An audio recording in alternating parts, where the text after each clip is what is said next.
جی تو پیارے طلباء کرام، عقائد کورس کے حوالے سے ہمارا پہلا لیکچر ہے جی عقیدے کا مفہوم۔ لغوی مطلب جو ہے عقیدے کا ہے وہ ہے یہ عقیدہ لفظ عقد سے بنا ہے، اور عقد کا لغوی معنی جو ہوتا ہے، لفظی معنی جو ہوتا ہے وہ ہے دل میں جمایا ہوا یقین، ایک تو یہ مطلب ہو گیا۔ دوسرا ہے بندھن، باندھنا، اور گرہ لگانا، ٹھیک ہے جی، گانٹھ بھی اس کو کہا جاتا ہے جی۔ تو یہ ہے جی عقیدہ عقد سے بنا، اس کے مطابق اس کا معنی، ٹھیک ہے۔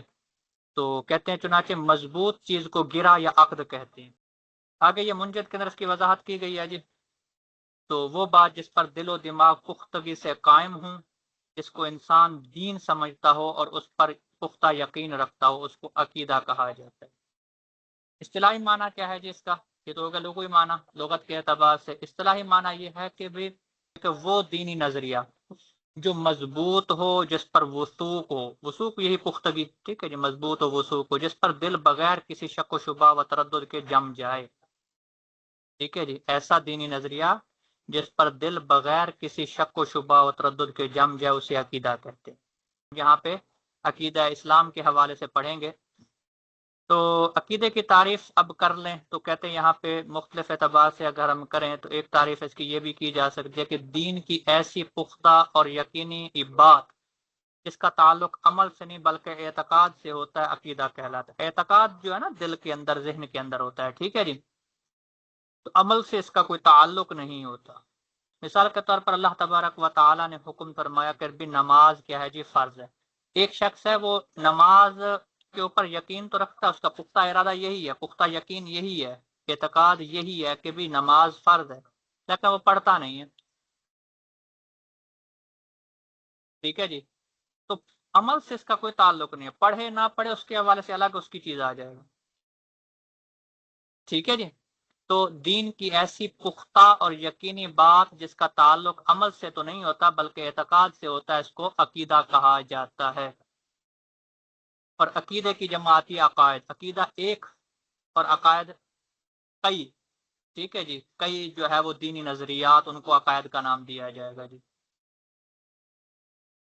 اور اعتقاد کی بات ہوئی تو اعتقاد جو ہے قلب کی یعنی دل کی یقینی کیفیت کا نام ہے جو شک سے پاک ہوتی، اس میں شک نہیں ہوتا۔ مزید کچھ کلام تو کیا گیا، ٹھیک ہے جی، کہ عقیدہ ان فیصلوں کا نام ہے جنہیں انسان نقل یعنی قرآن و حدیث اور ممکنہ صورت میں اپنی عقل کے ذریعے پرکھ کر صادر فرماتا ہے جی۔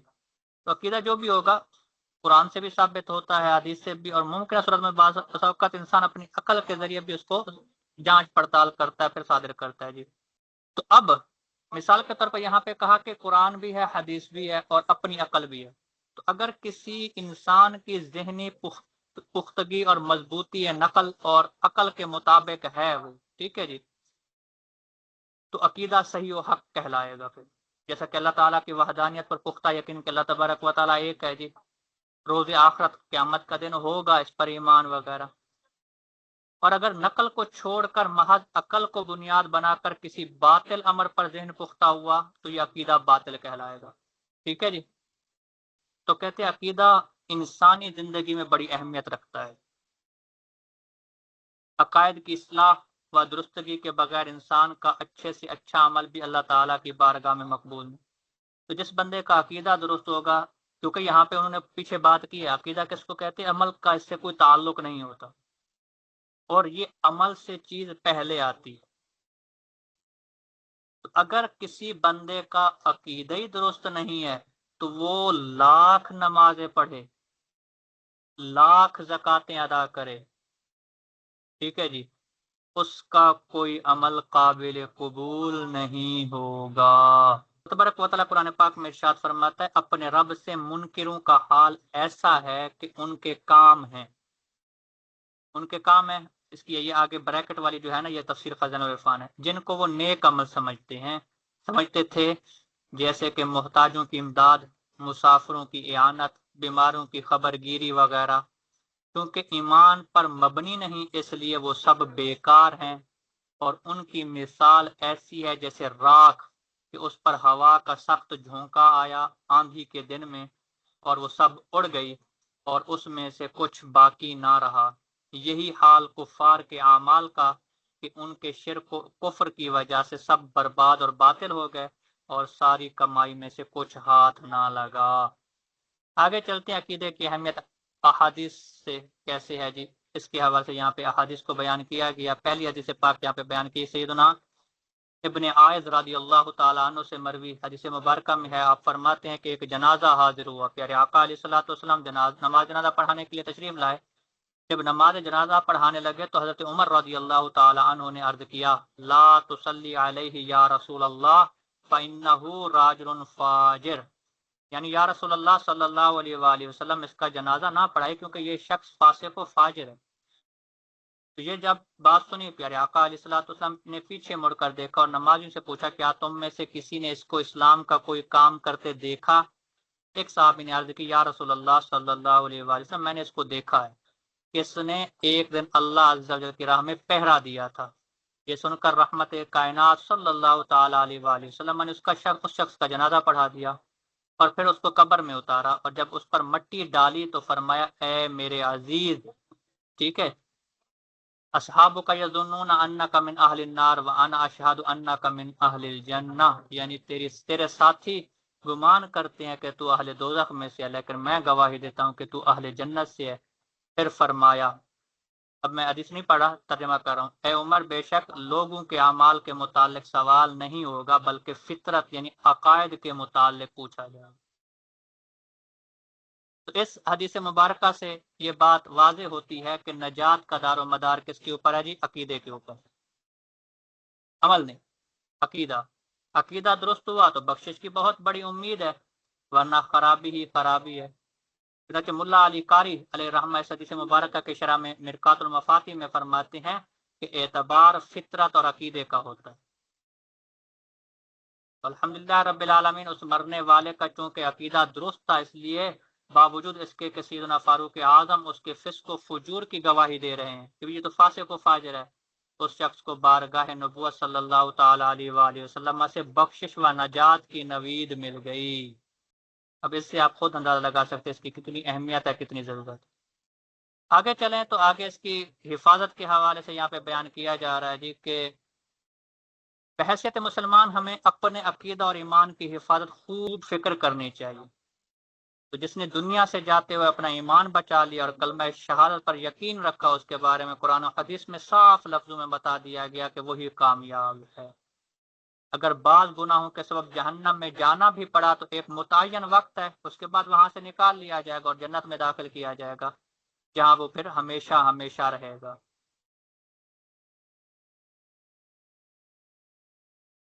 اس لیے ایک شخص کو چاہیے کہ حالات جیسے بھی ہوں، موافق ہوں یا مخالف، یہ ایک امپورٹنٹ چیز ہے۔ حالات ہمارے موافق ہیں تو ہم ٹھیک جا رہے ہیں، جب تھوڑے سے مخالف ہوئے تو کوئی اس طرح کی بات نکلتی ہے کہ جس سے بندہ جو ہے دائرہ اسلام سے پھر جاتا ہے، تنگ دستی یا خوشحالی، ٹھیک ہے جی۔ بسا اوقات تنگ دستی میں بندہ کوئی ایسے الفاظ بول دیتا ہے جس سے پھر اسلام سے پھر گیا، اور بسا اوقات خوشی اس حال میں ہوتی ہے، خوشی کی حالت ایسی ہوتی ہے کہ اس میں کوئی بات ایسی کر دیتا ہے، ٹھیک ہے جی، پھر بھی دائرہ اسلام سے نکل جاتا ہے۔ بیماری ہو یا تندرستی، تو اس میں کیا ہمیشہ اپنے ایمان کی فکر کرے اور ہر حال میں اس پر استقامت اختیار کرے۔ قرآن پاک میں اللہ تعالیٰ نے اپنے بندوں کو ایمان کے ساتھ رہنے اور ایمان ہی کی موت مرنے کی تلقین کی ہے۔ اللہ تعالیٰ نے قرآن پاک میں ارشاد فرمایا، سورہ آل عمران آیت نمبر 102 ہے، اے ایمان والو، اللہ سے ڈرو جیسا کہ اس سے ڈرنے کا حق ہے، تم کو موت نہ آئے مگر اس حال میں کہ تم مسلمان ہو۔ حدیث کی طرف اگر ہم چلیں جی، تو حضرت سیدنا ابو ہریرہ رضی اللہ تعالیٰ عنہ سے مروی ہے، پیارے آقا علیہ الصلوۃ والسلام نے ارشاد فرمایا کہ ان فتنوں کے آنے سے قبل اعمال صالحہ کی طرف جلدی کرو جو تاریک رات کے حصوں کی طرح ہوں گے، اندھیری رات کے حصوں کی طرح ہوں گے۔ ایک آدمی صبح کو مومن ہوگا اور شام کو کافر، اور شام کو مومن ہوگا اور صبح کو کافر، اپنے دین کو دنیا کے چند سامان اور پیسوں کے عوض بیچ ڈالے گا۔ لہٰذا اگر آپ چاہتے ہیں کہ دنیا سے جاتے وقت ایمان ساتھ لے کر جائیں اور مرنے کے بعد کی زندگی خوشگوار ہو، اپنے رب اور اپنے پیارے آقا علیہ الصلوۃ والسلام کو منہ دکھا سکے، تو طے کر لیجئے کہ ہر حال میں اپنے اور اپنے اہل و عیال کے ایمان کی حفاظت کریں گے۔ اس کے لیے علم دین کا حصول اور نیک لوگوں کی صحبت نہایت ضروری ہے۔ عقیدہ کس کو کہتے ہیں؟ دل کے اندر جمی ہوئی بات کا جو یقین ہو جانا، پختہ یقین ہو جانا، اس کو عقیدے کا نام دیا گیا۔ تو اسلامی عقیدہ کس کو کہتے ہیں؟ کہتے ہیں مومن ہونے کے لیے جن باتوں کی دل سے تصدیق اور زبان سے اقرار ضروری ہے، ان کو اسلامی عقائد کا نام دیا گیا جی۔ دل سے یقین، ٹھیک ہے، تو دل سے جن باتوں کی تصدیق اور زبان سے اقرار یہ ضروری ہو تو وہ کرے بندہ، اس کو اسلامی عقیدہ کہا جاتا ہے۔ تو یہ مومن ہونے کے لیے اس میں کون کون سی باتیں شامل ہیں جی؟ تو یہاں پہ چند ایک ذکر کی جاتی ہیں کہ اللہ عز و جل کی ذات و صفات، اس کے تمام انبیاء کرام، فرشتوں، کتابوں، بعث بعد الموت یعنی مرنے کے بعد دوبارہ زندہ ہونے، یوم آخرت، اچھی بری تقدیر پر پختہ یقین رکھنا، جو کچھ قرآن و احادیث صحیح سے ثابت ہے، خواہ اس کا تعلق اصول ایمان سے ہو یا ارکان اسلام سے، ان سب پر ایمان لانا شامل ہے جی۔ ٹھیک ہے جی، تو اصول ایمان سے مراد یہی ہیں جن کے اوپر ایمان لانا، اور ارکان اسلام نماز، روزہ، حج، زکوٰۃ، ان کے اوپر بھی ایمان لانا اسی میں شامل ہے۔ تو اب ان جو بنیادی عقائد یہاں پہ بیان کیے گئے، اس کے متعلق اللہ تبارک و تعالیٰ سورۃ النساء آیت نمبر 136 میں ارشاد فرماتا ہے، اے ایمان والو، ایمان رکھو اللہ اور اللہ کے رسول پر اور اس کی کتاب پر جو اپنے ان رسول پر اتاری اور اس کتاب پر جو پہلے اتاری، اور جو نہ مانے اللہ اور اس کے فرشتوں اور کتابوں اور رسولوں اور قیامت کو تو وہ ضرور دور کی گمراہی میں پڑا ہوا۔ حدیث پاک کے اندر بھی اس کو بیان کیا گیا ہے کہ ایک شخص جو حقیقت میں جبریل امین علیہ الصلوۃ والسلام تھے، پیارے آقا علیہ الصلوۃ والسلام کی بارگاہ میں حاضر ہو کر ایمان کے بارے میں استفسار کیا، تو پیارے آقا علیہ الصلوۃ والسلام نے اس کے جواب میں ارشاد فرمایا، ان تؤمن باللہ وملائکتہ وکتبہ ورسلہ والیوم الآخر والقدر خیرہ وشرہ، ایمان یہ ہے کہ تم اللہ تعالیٰ، اس کے فرشتوں، اس کی کتابوں، اس کے رسولوں، آخرت کے دن اور اچھی بری تقدیر پر ایمان لے آؤ، یعنی ان امور کی دل سے تصدیق کرو۔ تو ضروریات دین پر مشتمل تمام امور اسلامی عقائد و ایمان کی بنیاد ہے۔ ان تمام امور کی دل سے تصدیق اور زبان سے اقرار کرنے کا نام ہی ایمان ہے۔ ان تمام باتوں کا اجمالی علم ہر شخص پر فرض عین ہے۔ اجمالی یعنی مختصر، ٹھیک ہے جی، کہ اللہ تبارک و تعالیٰ ایک ہے، ٹھیک ہے جی۔ اسی طرح اللہ تعالیٰ پر ایمان لانا، فرشتوں پر، کتابوں پر، رسولوں پر، ٹھیک ہے جی، تو اجمالی ہر شخص پر فرض ہے۔ اگر ان میں سے بھی کوئی شخص کسی بھی جو ہے نا کسی ایک کا بھی انکار کرے گا تو کافر ہے۔ مثال کے طور پہ ایک شخص کہتا ہے کہ میں اللہ پر بھی ایمان رکھتا ہوں، اس کے رسولوں پر بھی ایمان رکھتا ہوں، کتابوں پر بھی، آخرت کے دن پر بھی، اچھی بری تقدیر پر بھی، لیکن میں اللہ تعالیٰ کے فرشتوں پر ایمان نہیں رکھتا، کافر ہے، ٹھیک ہے جی۔ اچھا جی، اب یہاں پہ ہم نے عقیدہ اسلام کے حوالے سے پڑھا، اس میں تو یہ بنیادی عقائد تو یہ بیان کیے گئے، لیکن کہتے ہیں بعض ایسی باتیں بھی ہوتی ہیں جن کا تعلق عقیدے سے نہیں ہوتا بلکہ ہوتا عمل سے ہے، لیکن فی زمانہ جو ہے اختلافی ہونے کی وجہ سے انہیں عقائد کے ساتھ نفی کیا جاتا ہے، یعنی کہ عقائد کے ساتھ اس کو شامل کیا جاتا ہے عمل، ٹھیک ہے، لیکن اس زمانے کے اندر اختلاف ہونے کی وجہ سے اب ان کو بھی عقائد کا نام دیا جائے گا۔ تو کوئی سوال کر سکتا ہے آپ سے کہ بھئی اصالہ ثواب کرنا یہ ایک کام ہے، تو اب آپ نے تو اس کو بھی عقیدے میں شامل کیا ہوا ہے جی۔ ہم کہیں گے اختلاف ہونے کی وجہ سے اس کو اس کے اندر ایڈ کیا گیا۔ اصالہ ثواب کے لیے دن مقرر کرنا، اور سے پاک کرنا، میلاد شریف منانا، کھڑے ہو کر صلاۃ والسلام پڑھنا، جو ساری چیزیں اسی کے اندر ہی آئیں گی۔ اسلامی نظام عقائد کا انسانی زندگی پر کیا اثر ہے جی؟ تو یہ بہت گہرا اثر ہے جی، کیونکہ عقیدہ ہی وہ مرکزی نقطہ ہے جس سے عمل انسانی کا ہر خط نکلتا ہے، یعنی عقیدہ درست ہوگا تو آگے جا کے عمل کی طرف بڑھیں گے نا۔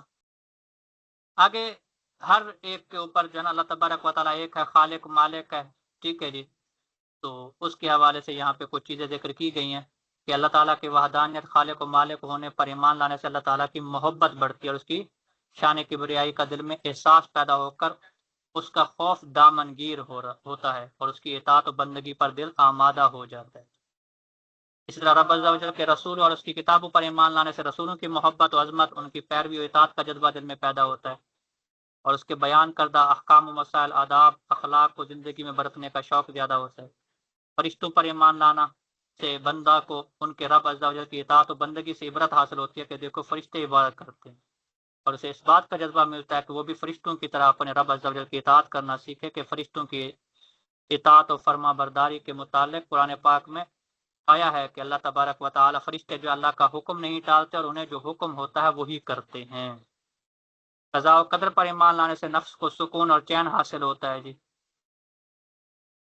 آخرت پر ایمان لانے سے احساس جواب دہی ہوتا ہے کہ بھئی میں جو بھی کام کر رہا ہوں تو اس کا میں نے جواب دینا۔ نفس و باطن کی اصلاح، اخلاص سے اخلاص عمل اور للہیت پیدا ہوتی ہے جی۔ تو الغرض کہتے اسلامی عقائد کی غرض و غایت یہی ہے کہ انسان کو نفس و شیطان کی مکاریوں سے نکال کر اس کو خود سے آزاد کر کے اللہ عز و جل کا بندہ بنایا جائے اور انسان اپنے رب عز و جل کی رضا اور معرفت حاصل کرے۔ اسلامی نظامی عقائد کے معاشرے پر فی زمانہ ان معاشرے پر اس کے اجتماعی اثرات کیا ہوتے ہیں جی؟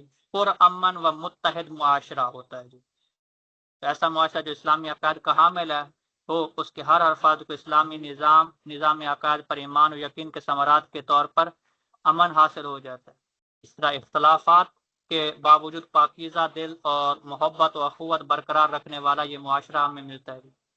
یعنی یہ اختلافات جو ہے نا، یہ یہاں پہ جو بیان کیا گیا تو یہ وہ فقہ حنفیہ، شافعیہ، حنبلیہ اس حوالے سے یہاں پہ بیان کیے گئے ہیں، ٹھیک ہے جی۔ تو کہتے اس طرح امام شافعی کے امام مالک سے علمی اختلافات کثیر تھے جی، لیکن جب آپ مدینہ منورہ تشریف لاتے تو امام مالک ہی کے ہاں مہمان ہوتے تھے جی۔ اسی طرح اپنے قائد اور امام کی اطاعت کرنے والا معاشرہ جی۔ اسلامی عقائد جب معاشرے کے افراد کے دلوں میں مستحکم ہو جائیں تو پھر وہ دنیاوی اسباب و حالات کی پرواہ کیے بغیر ہر حالت میں اپنے امیر و قائد کی اطاعت کرتے ہوئے جان قربان کرنے سے بھی دریغ نہیں کرتے، جیسا کہ جنگ بدر کے موقع پر دیکھ لیں جی۔ اللہ کریم ہمیں درست عقیدہ رکھنے اور درست عقیدہ پر قائم رہنے کی توفیق عطا فرمائے، آمین بجاہ خاتم الانبیاء والمرسلین۔